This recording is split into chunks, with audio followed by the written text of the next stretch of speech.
26 janvier. Exode chapitre 21, chapitre 22, chapitre 23. Voici les lois que tu leur présenteras. Si tu achètes un esclave hébreu, il servira 6 années, mais la 7e, il sortira libre sans rien payer. S'il est entré seul, il sortira seul. S'il avait une femme, sa femme sortira avec lui. Si c'est son maître qui lui a donné une femme et qu'il en ait eu des fils ou des filles, la femme et ses enfants seront à son maître et il sortira seul. Si l'esclave dit « J'aime mon maître, ma femme et mes enfants, je ne veux pas sortir libre », alors son maître le conduira devant Dieu et le fera approcher de la porte ou du poteau et son maître lui percera l'oreille avec un poinçon et l'esclave sera pour toujours à son service. Si un homme vend sa fille pour être esclave, elle ne sortira point comme sortent les esclaves.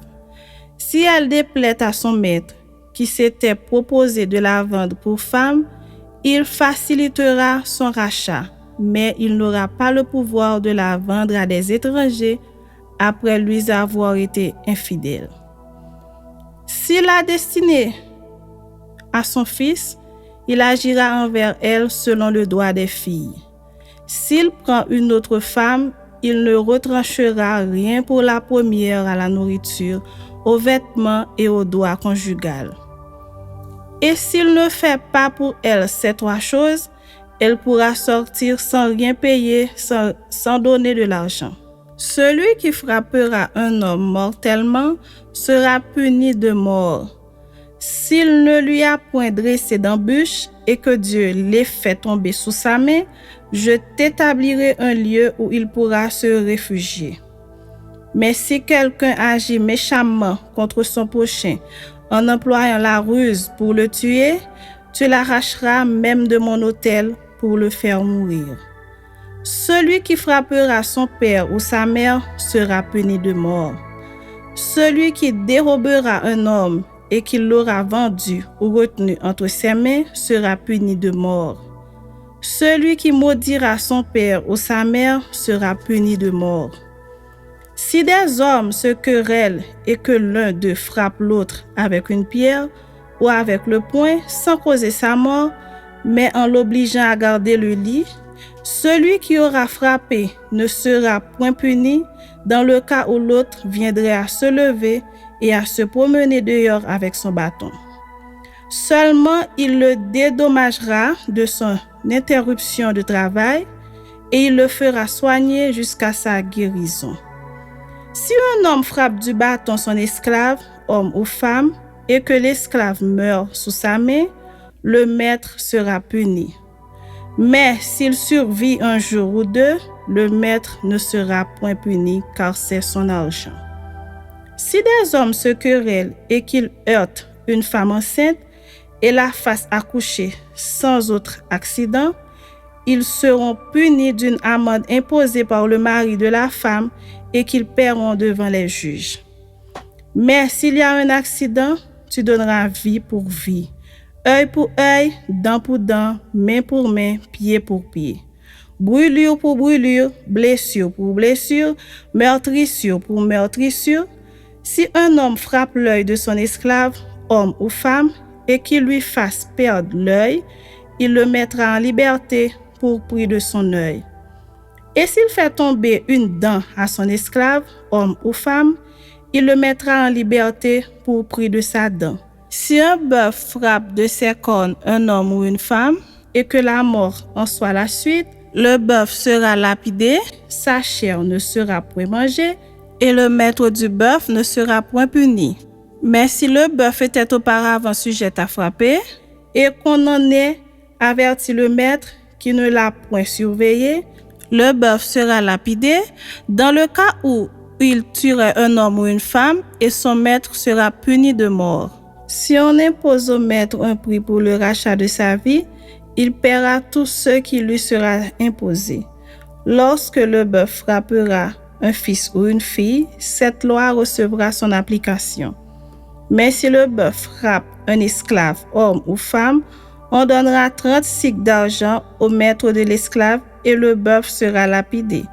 Si un homme met à découvert une citerne ou si un homme en creuse une et ne la couvre pas, et qu'il y tombe un bœuf ou un âne, le possesseur de la citerne paiera au maître la valeur de l'animal en argent et aura pour lui l'animal mort. Si le bœuf d'un homme frappe de ses cornes le bœuf d'un autre homme et que la mort en soit la suite, ils vendront le bœuf vivant et en partageront le prix. Ils partageront aussi le bœuf mort. Mais s'il est connu que le bœuf était auparavant sujet à frapper et que son maître ne l'ait point surveillé, ce maître rendra bœuf pour bœuf et aura pour lui le bœuf mort. Chapitre 22.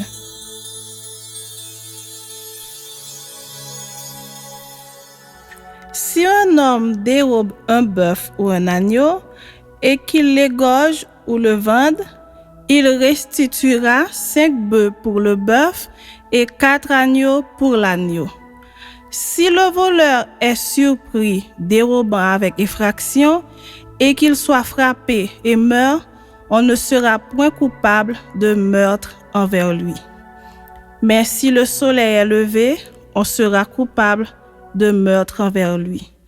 Il fera restitution s'il n'a rien, il sera vendu pour son vol. Si ce qu'il a dérobé, bœuf, âne ou agneau, se trouve encore vivant entre ses mains, il fera une restitution au double. Si un homme fait du dégât dans un champ ou dans une vigne et qu'il laisse son bétail paître dans le champ d'autrui, il donnera en dédommagement le meilleur produit de son champ et de sa vigne. Si un feu éclate et rencontre des épines, et que du blé en gerbe ou sur pied, ou bien le champ soit consumé, celui qui a causé l'incendie sera tenu à un dédommagement. Si un homme donne à un autre de l'argent ou des objets à garder, ou qu'on les vole dans la maison de ce dernier, le voleur fera une restitution au double dans le cas où il serait trouvé. Si le voleur ne se trouve pas, le maître de la maison se présentera devant Dieu pour déclarer qu'il n'a pas mis la main sur le bien de son prochain. Dans toute affaire frauduleuse concernant un bœuf, un âne, un agneau, un vêtement ou un objet perdu, au sujet duquel on dira « c'est cela », la cause des deux parties ira jusqu'à Dieu.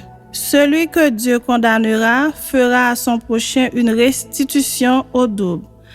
Si un homme donne à un autre un âne, un bœuf, un agneau ou un animal quelconque à garder, et que l'animal meurt, se casse un membre ou soit enlevé, sans que personne l'ait vu, le serment au nom de l'Éternel interviendra entre les deux parties.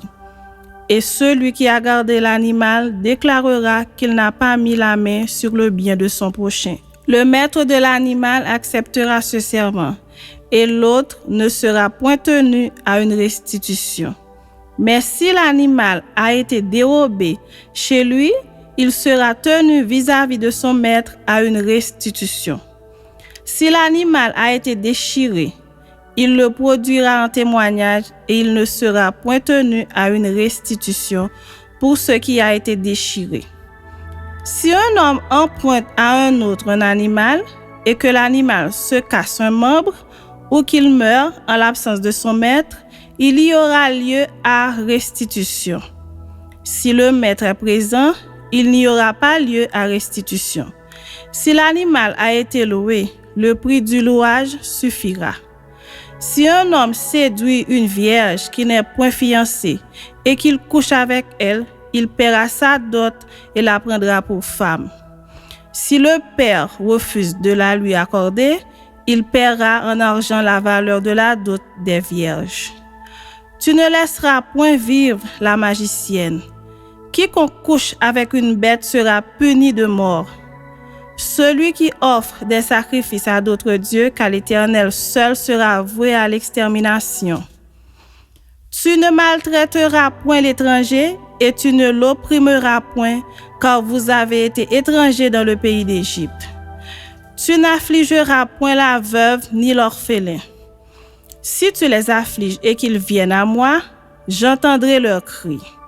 Ma colère s'enflammera et je vous détruirai par l'épée.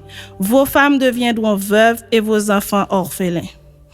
Si tu prêtes de l'argent à mon peuple, au pauvre qui est avec toi, tu ne seras point à son égard comme un créancier, tu n'exigeras de lui point d'intérêt. Si tu prends en gage le vêtement de ton prochain, tu le lui rendras avant le coucher du soleil. Car c'est sa seule couverture, c'est le vêtement dont il s'enveloppe le corps. Dans quoi coucherait-il? S'il crie à moi, je l'entendrai car je suis miséricordieux. Tu ne maudiras point Dieu et tu ne maudiras point le prince de ton peuple. Tu ne différeras point de m'offrir les prémices de ta moisson et de ta vendange. Tu me donneras le premier-né de tes fils. Tu me donneras aussi le premier-né de ta vache et de ta brebis. Il restera 7 jours avec sa mère. Le 8e jour, tu le me donneras. Vous serez pour moi des hommes saints. Vous ne mangerez point de chair déchirée dans les champs. Vous la jetterez aux chiens. Chapitre 23.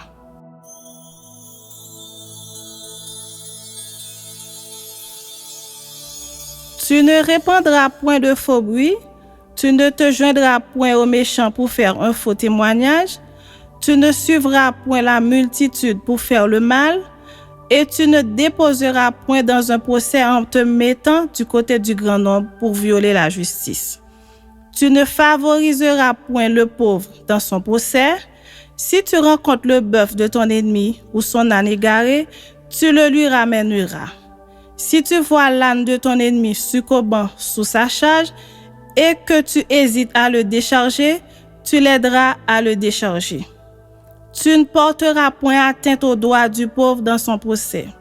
Tu ne prononceras point de sentence inique et tu ne feras point mourir l'innocent et le juste, car je n'absoudrai point le coupable.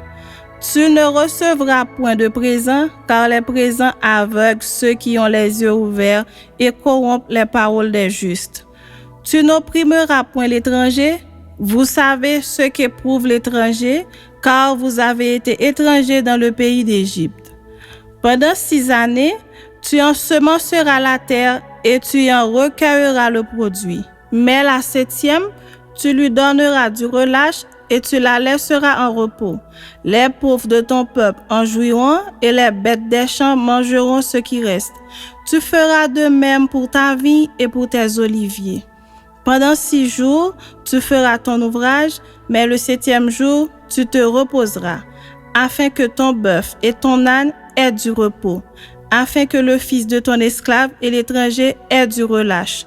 Vous observerez tout ce que je vous ai dit, et vous ne prononcerez point le nom d'autre Dieu, qu'on ne l'entende point sortir de votre bouche.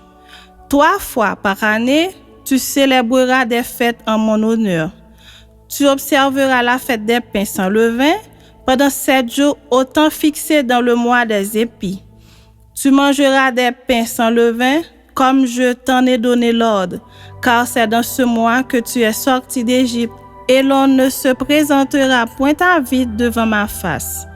Tu observeras la fête de la moisson, des prémices de ton travail, de ce que tu auras semé dans les champs, et la fête de la récolte à la fin de l'année, quand tu recueilleras des champs le fruit de ton travail.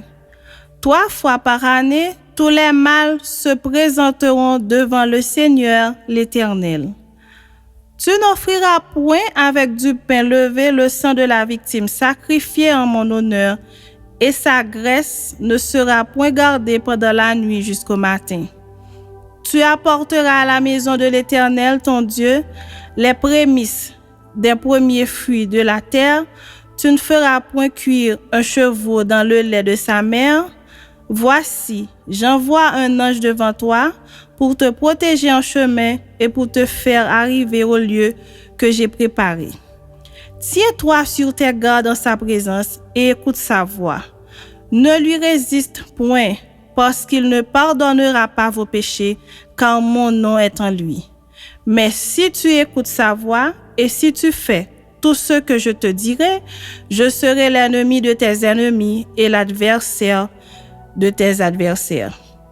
Mon ange marchera devant toi et te conduira chez les Amoréens, les Essiens, les Phérésiens, les Cananéens, les Éviens et les Jébusiens, et je les exterminerai. Tu ne te prosterneras point devant leurs dieux, et tu ne les serviras point. Tu n'imiteras point ces peuples dans leur conduite, mais tu les détruiras et tu briseras leurs statuts. Vous servirez l'Éternel, votre Dieu, et il bénira votre pain et vos eaux, et j'éloignerai la maladie du milieu de toi. Il n'y aura dans ton pays ni femme qui avorte, ni femme stérile. Je remplirai le nombre de tes jours. J'enverrai ma terreur devant toi. Je mettrai en déroute tous les peuples chez lesquels tu arriveras, et je ferai tourner le dos devant toi à tous tes ennemis. J'enverrai les frelons devant toi, et ils chasseront loin de ta face les Éviens, les Cananéens et les Essiens. Je ne les chasserai pas en une seule année loin de ta face, de peur que le pays ne devienne un désert et que les bêtes des champs ne se multiplient contre toi. Je les chasserai peu à peu loin de ta face, jusqu'à ce que tu augmentes en nombre et que tu puisses prendre possession du pays. J'établirai tes limites depuis la mer Rouge jusqu'à la mer des Philistins et depuis le désert jusqu'au fleuve, car je livrerai entre vos mains les habitants du pays et tu les chasseras devant toi. Tu ne feras point d'alliance avec eux ni avec leurs dieux. Ils n'habiteront point dans ton pays de peur qu'ils ne te fassent pécher contre moi, car tu serviras leurs dieux et ce serait un piège pour toi.